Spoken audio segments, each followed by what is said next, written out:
Hello बच्चों, नमस्कार। मेरा नाम है अक्षत और ये अपनी जीएस की क्लास की नेक्स्ट वीडियो है। और आइए देखते हैं इसका पहला सवाल क्या है। तो पहले सवाल में कह रहा है कि पश्चिम अफ्रीका का देश घाना, इसका पुराना नाम क्या था? Gold Coast. अक्सर ही ये सवाल पूछा जाता है कि घाना का पुराना नाम क्या है। क्वेश्चन यही आता है कि घाना का पुराना नाम क्या है, तो वो है गोल्ड कोस्ट।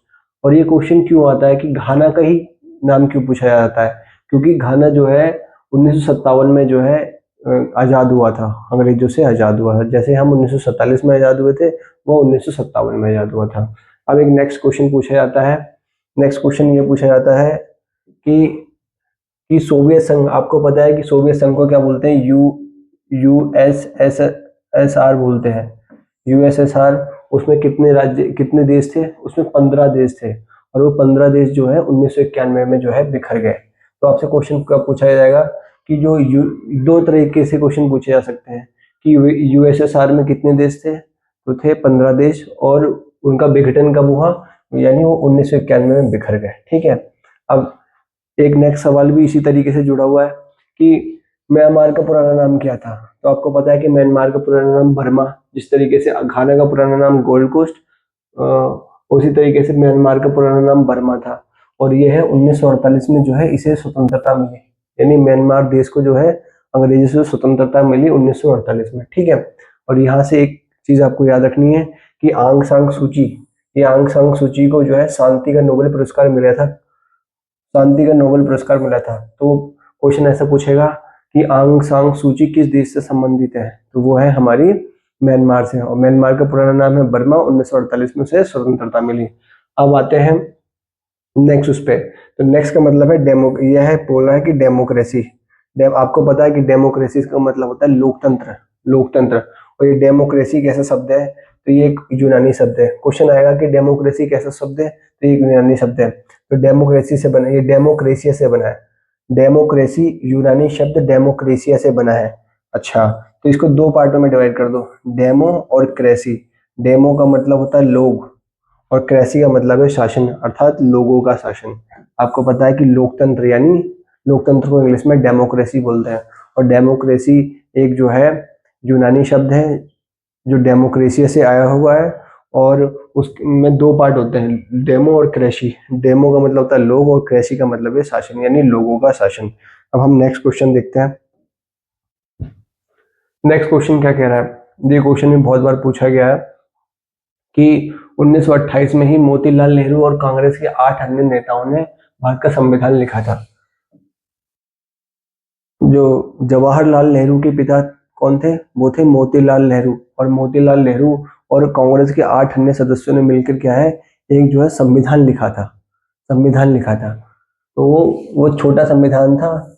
और इस संविधान की भी कुछ बातें जो है हमारे मुख्य संविधान में ली गई हैं। ठीक है। ठीक है। ये क्वेश्चन ये पूछा जाएगा कि 1928 में किसने जो है ये संविधान लिखा था? तो मोतीलाल नेहरू और कांग्रेस के 8 अन्य सदस्यों ने मिलकर। ठीक है। अब आएगा, आपको पता है कि संविधान के निर्माण करने के लिए संविधान सभा का गठन हुआ था। तो संविधान सभा में जो सदस्य चुने गए थे वो किस प्रकार से चुने गए थे, उसके बारे में ये नेक्स्ट क्वेश्चन है। तो भारतीय संविधान सभा के लिए 14 जुलाई 1946 में चुनाव हुए थे। संविधान सभा में के लिए जो है चुनाव कब हुए थे? तो जुलाई 1946 में हुए थे। ठीक है। और इसकी पहली बैठक कब होती है? तो पहली बैठक करती है दिसंबर 1946 में हुई थी। क्वेश्चन आपसे पूछा जाएगा कि संविधान सभा के जो सदस्य थे वो किससे चुने गए थे? तो वो जो है संविधान सभा के लिए चुनाव हुए थे जुलाई 1946 में, उसमें से चुने गए थे। और जो संविधान सभा की जो पहली बैठक हुई थी दिसंबर 1946 में ही हुई थी। अब आइए नेक्स्ट नेक्स्ट क्वेश्चन कि भारतीय संविधान में 299 सदस्य थे, जिन्हें 26 नवंबर 1949 को अपना कार्य पूरा कर लिया गया था। अब क्या है कि संविधान सभा ने जो है संविधान का निर्माण किया। और संविधान का जब निर्माण किया तो उसमें टोटल सदस्य थे 299 सदस्य थे। ठीक है। और 26 नवंबर 1949 को क्या हुआ कि उस दिन 284 सदस्य ही आए थे, और उन्होंने 284 सदस्यों ने अपना सिग्नेचर किया था। और 26 नवंबर 1949 को जो है ये लागू हो गया। तो अधिकृत रूप से जो है ये लागू कब हुआ? 26 नवंबर 1949 को। ठीक है। और 26 जनवरी 1950 को पूर्णतः लागू हुआ। इसी की याद में प्रत्येक वर्ष 26 जनवरी 1950 को गणतंत्र दिवस मनाते हैं। देखो 26 नवंबर 1949 को क्या नाम है संविधान अंगीकृत किया गया और पूर्णतः इसे लागू किया गया 26 जनवरी 1950 को, क्योंकि कुछ कानून में ऐसे थे जिन पे डिबेट होनी बाकी थी, तो वो डिबेट होके सही तरीके से बाद में 26 जनवरी 1950 को जो है अपना लिया गया, तो इसे पूर्णतः लागू हुआ था। 26 जनवरी 1950 को जो है पूर्णतः लागू हुआ था। तो क्वेश्चन ये आएगा कि हमारे संविधान को अंगीकृत कब किया गया था? 26 नवंबर 1949 को अंगीकृत किया गया था और पूर्णतः कब लागू किया गया? 26 जनवरी 1950 को पूर्णतः लागू कर दिया। और इसी की याद में प्रत्येक वर्ष में जो है 26 जनवरी को गणतंत्र दिवस मनाते हैं। 26 जनवरी को हम गणतंत्र दिवस मनाते हैं। होपफुली बच्चे आपको पता होगा कि गणतंत्रता और स्वतंत्रता में क्या अंतर है। अगर नहीं पता है तो क्या नाम है गूगल करो या किताब से पढ़ के जानो कि स्वतंत्रता और गणतंत्रता में कितना अंतर है। अब जब संविधान का निर्माण हुआ था तो उसके लिए बहुत सारी कमेटियों का निर्माण किया गया था, तो उसमें से एक कमेटी थी प्रारूप कमेटी। तो प्रारूप कमेटी की हमारे जो है उससे क्वेश्चन आते हैं, उससे हमेशा एग्जाम में एक आध क्वेश्चन आते हैं, तो उसी से मैं कह रहा हूँ कि ये क्वेश्चन मैंने लिया हुआ है कि प्रारूप कमेटी के प्रमुख कौन थे। तो आपको पता होगा कि प्रारूप कमेटी के जो प्रमुख थे यानी अध्यक्ष थे वो थे डॉक्टर B.R. अम्बेडकर। प्रारूप का मतलब क्या होता है? प्रारूप का मतलब ये होता है कि जैसे इन्होंने संविधान सभा में संविधान का निर्माण करना था, तो संविधान का स्ट्रक्चर क्या होगा, उसकी नक्शा क्या होगा, उसकी ड्राफ्ट क्या होगा, वो किस तरीके से होगा, तो उसका जो प्रारूप तैयार किया था उसी को हम प्रारूप कहते हैं। तो उसको जो तैयार किया था वो हमारे क्या नाम है डॉक्टर B.R. अम्बेडकर की टीम ने किया था, जिस कमेटी के वो प्रमुख थे। ठीक है। अब कुछ लोग ये भी कहते हैं कि हमारे संविधान को चुरा लिया गया। हालांकि संविधान के नियमों को दूसरे देशों से लिया गया है, लेकिन उसको अपने देश में लागू करने के लिए उसके अनुसार बनाया गया था। तो उसको अनुसार बनाने के लिए उसमें जो है कम से कम 2000 संशोधन हुए। 2000 संशोधन हुए। अगर कोई भी कानून मान लो किसी बाहर देश से लिया गया है तो उसको सीधा डायरेक्ट लाके अपने देश में लागू नहीं किया, उसको अपने अनुसार बना के उसमें संशोधन करके फिर उसे लागू किया गया था। तो यही कह रहा है कि उसमें 2000 संशोधनों पर चर्चा हुई। सीधे सीधे क्वेश्चन पूछेगा कि प्रारूप कमेटी के मेंबर कौन थे या प्रारूप कमेटी के अध्यक्ष कौन थे? तो प्रारूप कमेटी के अध्यक्ष थे डॉक्टर B.R. अम्बेडकर। ठीक है। अब आपको पता है कि देश में लोकसभा के चुनाव भी होते हैं। तो लोकसभा के चुनाव से क्या बनते हैं? हमारे सांसद बनते हैं, और सांसद जो होते हैं वो सांसद यानी विधायिका के सदस्य होते हैं, और वो जो होते हैं हमारे सरकार का निर्माण करते हैं। तो देश का जो पहला जो है लोकसभा चुनाव हुआ था 1951-52 में। 1951 में शुरू हुआ था और 1952 में तक चला था, यानी अलग अलग चरणों में जो है ये इलेक्शन हुआ था। ठीक है। तो आएगा देश का पहला लोकसभा चुनाव कब हुआ? देश का पहला लोकसभा चुनाव हुआ था 1951-52 में। ठीक है। और इसमें कितनी सीट थी? तो 543 क्या नाम है सीट थी, यानी निर्वाचन क्षेत्र है। कितने सीटों के लिए इलेक्शन हुआ था? तो 543 सीटों के लिए इलेक्शन हुआ था। ठीक है। और इसमें जो है एससी के लिए कितनी सीट रिजर्व की गई थी? तो 84 सीट रिजर्व की गई थी। एसटी के लिए कितनी सीट रिजर्व की गई थी? तो 47 सीट रिजर्व की गई थी। और पहले चुनाव आयुक्त जब लोकसभा का चुनाव हुआ तो उस समय जो चुनाव आयुक्त कौन थे? तो वो थे हमारे सुकुमार सेन। तो होगा स्वतंत्र भारत के पहले जो है चुनाव आयुक्त कौन थे? तो थे हमारे सुकुमार सेन। अब आएगा कि चुनाव आयोग किस अनुच्छेद के तहत आता है? तो ये आता है अनुच्छेद 324 के तहत आता है। तो पहली बार जो लोकसभा के चुनाव हुए थे तो उस समय जो जो वोटर था यानी जो मतदाता थे उसकी जो एज थी वो थी 21 वर्ष, लेकिन अभी कितनी है? 18 वर्ष थी। 18 वर्ष है। तो 21 वर्ष पहले वाले जो लोकसभा चुनाव हुए थे तो उसमें 21 वर्ष की जो एज थी। ठीक है। बाद में 18 वर्ष कब कर दी गई? जब 61वां संविधान संशोधन हुआ था तो 1989 में, तब एज घटाकर जो कर दी थी 18 वर्ष कर दी गई थी। क्वेश्चन क्या आएगा कि पहले लोकसभा चुनाव कब हुए? 1951-52 में। कितने निर्वाचन क्षेत्रों में बांटा? 543 निर्वाचन क्षेत्रों में बांटा। एससी के लिए कितनी थी? 84 सीट आरक्षित थी। एसटी के लिए 47 सीट आरक्षित थी। पहले लोकसभा चुनाव आयुक्त कौन थे? तो सुकुमार सेन थे। ठीक है। चुनाव आयोग किस अनुच्छेद के तहत आता है? तो 324 अनुच्छेद के तहत आता है। प्रथम लोकसभा चुनाव में जो वोटर की उम्र कितनी थी? वो थी 21 साल। बाद में उसे घटाकर 18 वर्ष कर दी गई थी। तो कब कर दी गई थी? 61वां संविधान संशोधन 1989 के तहत कर दी गई थी। ये इससे क्वेश्चन पूछा जाएगा, और ये सारे के सारे क्वेश्चन पूछे गए हैं। आप ये मत समझना कि मैं इनको हवा में ही करा रहा हूँ।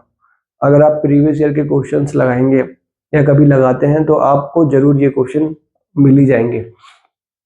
ठीक है, अब नेक्स्ट क्वेश्चन ये है कि राष्ट्रपति से संबंधित है। आपको पता है कि राष्ट्रपति कौन होता है? राष्ट्रपति राष्ट्र का अध्यक्ष होता है। राष्ट्रपति राष्ट्र का अध्यक्ष होता है। यह कहा है कि राष्ट्रपति जो होता है राष्ट्र का सबसे बड़ा अधिकारी होता है। इस देश का सबसे बड़ा अधिकारी कौन होता है? तो वो होता है हमारा राष्ट्रपति होता है। ठीक है, ठीक है, राष्ट्र का सबसे बड़े अधिकारी कौन होता है? तो होता है हमारा राष्ट्रपति। और हमारे कार्यपालिका प्रमुख होता है, कार्यपालिका प्रमुख होता है। ठीक है, और ये अनुच्छेद कौन से के तहत आता है? भाग 5 और अनुच्छेद 52 से 78 के बीच में आता है। क्वेश्चन ये पूछा जाएगा कि जो हमारे देश की कार्यपालिका प्रमुख जो होता है किस अनुच्छेद में आता है? भाग 5 में अनुच्छेद 52 से 78 के बीच में आता है। ये तीनों सशस्त्र सेनाओं का प्रमुख होता है राष्ट्रपति। क्वेश्चन पूछेगा तीनों सशस्त्र सेनाओं का प्रमुख कौन होता है? तो वो है राष्ट्रपति। ठीक है, अब आते हैं प्रधानमंत्री। जैसे राष्ट्रपति जो होता है वो राष्ट्र का प्रमुख होता है और कार्यपालिका का प्रमुख होता है, लेकिन कार्यपालिका का वास्तविक प्रमुख और सरकार का प्रमुख कौन होता है? तो प्रधानमंत्री जो होता है वो सरकार का प्रमुख होता है, क्योंकि वही तो सरकार बनाता है और इसलिए वो सरकार का प्रमुख कहलाता है। और ये कार्यपालिका का वास्तविक प्रमुख भी कौन कहलाता है? प्रधानमंत्री। क्वेश्चन आएगा कि कार्यपालिका का वास्तविक प्रमुख कौन है? प्रधानमंत्री, राष्ट्रपति या अन्य है? तो इसमें आंसर होगा क्या नाम है? प्रधानमंत्री, क्योंकि कार्यपालिका का वास्तविक प्रमुख होता है प्रधानमंत्री और वो औपचारिक होता है हमारा क्या नाम है? राष्ट्रपति। क्योंकि हमारे देश में जो है प्रधानमंत्री के पास जो है बहुत ज्यादा पावर होती है और राष्ट्रपति के पास खाली अलंकारिक पावर होती है। क्योंकि वास्तविक चलाने वाला जो होता है, वास्तविक रूप से चलाने वाला जो इस देश को होता है वो प्रधानमंत्री होता है, क्योंकि उस कार्यकारी शक्ति जो होती है वो प्रधानमंत्री में होती है। इसलिए कार्यपालिका का जो वास्तविक संचालक है वो होता है हमारा देश का प्रधानमंत्री।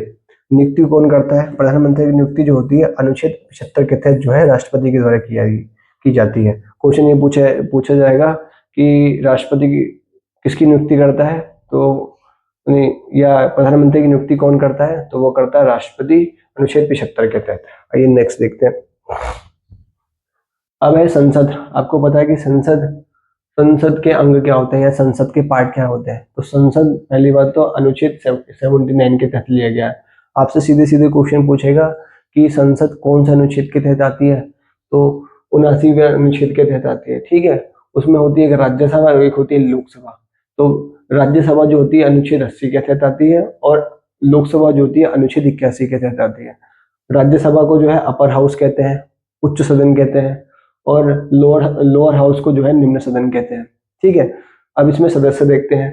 तो इसमें टोटल सदस्य जो होते हैं वो 250, राज्यसभा में टोटल सदस्य होते हैं 250 में से जो होते हैं 238 जो होते हैं इलेक्शन के माध्यम से आते हैं और 12 जो है राष्ट्रपति के द्वारा जो है वो निर्वाचित किए जाते हैं। ठीक है, और यहाँ देखो, यहाँ पे कुल सीट है 543 और 543 टोटल है 545 और 545 में से जो होते हैं 543 तो इलेक्शन लड़के आते हैं और बाकी जो होते हैं दो जो होते हैं वो राष्ट्रपति के द्वारा मनोनीत किए जाते हैं। क्वेश्चन ये आएगा कि कितने मेंबर जो होते हैं लोकसभा के निर्वाचित होते हैं? तो 543 निर्वाचित होते हैं और 2 जो होते हैं राष्ट्रपति के द्वारा मनोनीत होते हैं।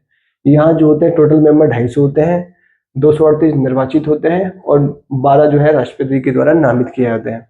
अब राज्यसभा के जो सदस्यों का कार्यकाल होता है वो 6 वर्ष होता है। आपको ये याद करने हैं सारे के सारे। और लोकसभा के सदस्यों का कार्यकाल जो होता है वो 5 साल होता है और 5 साल में ये नहीं पता कि वो स्थायी है या अस्थायी, वो स्थायी है या अस्थायी, वो कभी भी भंग हो सकती है। तो 5 साल होता है लेकिन वो बीच में भी क्या नाम है, बीच में भी खत्म हो सकता है। हाँ, अब राज्यसभा के जो सदस्य होते हैं, क्योंकि राज्यसभा कभी भी भंग नहीं होती, वो स्थायी सदन है मानी वो कभी भी विघटित नहीं होगी। तो उसके जो प्रत्येक सदस्य जो होते हैं वो 2 वर्ष में इसके 1/3 सदस्य जो है रिटायर हो जाते हैं। आपको पता है कि 250 सदस्य होते हैं, तो 250 में से हर 2 साल में 1/3 सदस्य यानी 1/3 यानी 33% सदस्य जो होते हैं रिटायर हो जाते हैं। ठीक है, अब सबसे इंपॉर्टेंट सवाल क्या है इसमें, ये क्वेश्चन आता है कि अनुच्छेद 109 धन विधेयक केवल लोकसभा में पेश किया जाएगा, राज्यसभा में नहीं। क्वेश्चन ये आएगा कि किस अनुच्छेद के तहत जो है धन विधेयक लोकसभा में पेश किया जाएगा? तो लोकसभा में पेश किया जाएगा अनुच्छेद 109 के तहत। 109 के तहत जो है धन विधेयक केवल जो है लोकसभा में पेश किया जाएगा, केवल लोकसभा में पेश किया जाएगा, ना कि राज्यसभा में। ठीक है।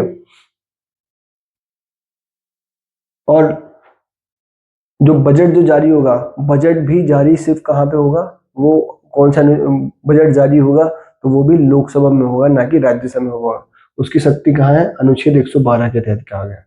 बजट जारी करने का अधिकार किसका है, वो लोकसभा का अधिकार है। ठीक है, ठीक है। बजट जारी करने का अधिकार किसका है, लोकसभा का है। ठीक है। आइए नेक्स्ट देखते हैं।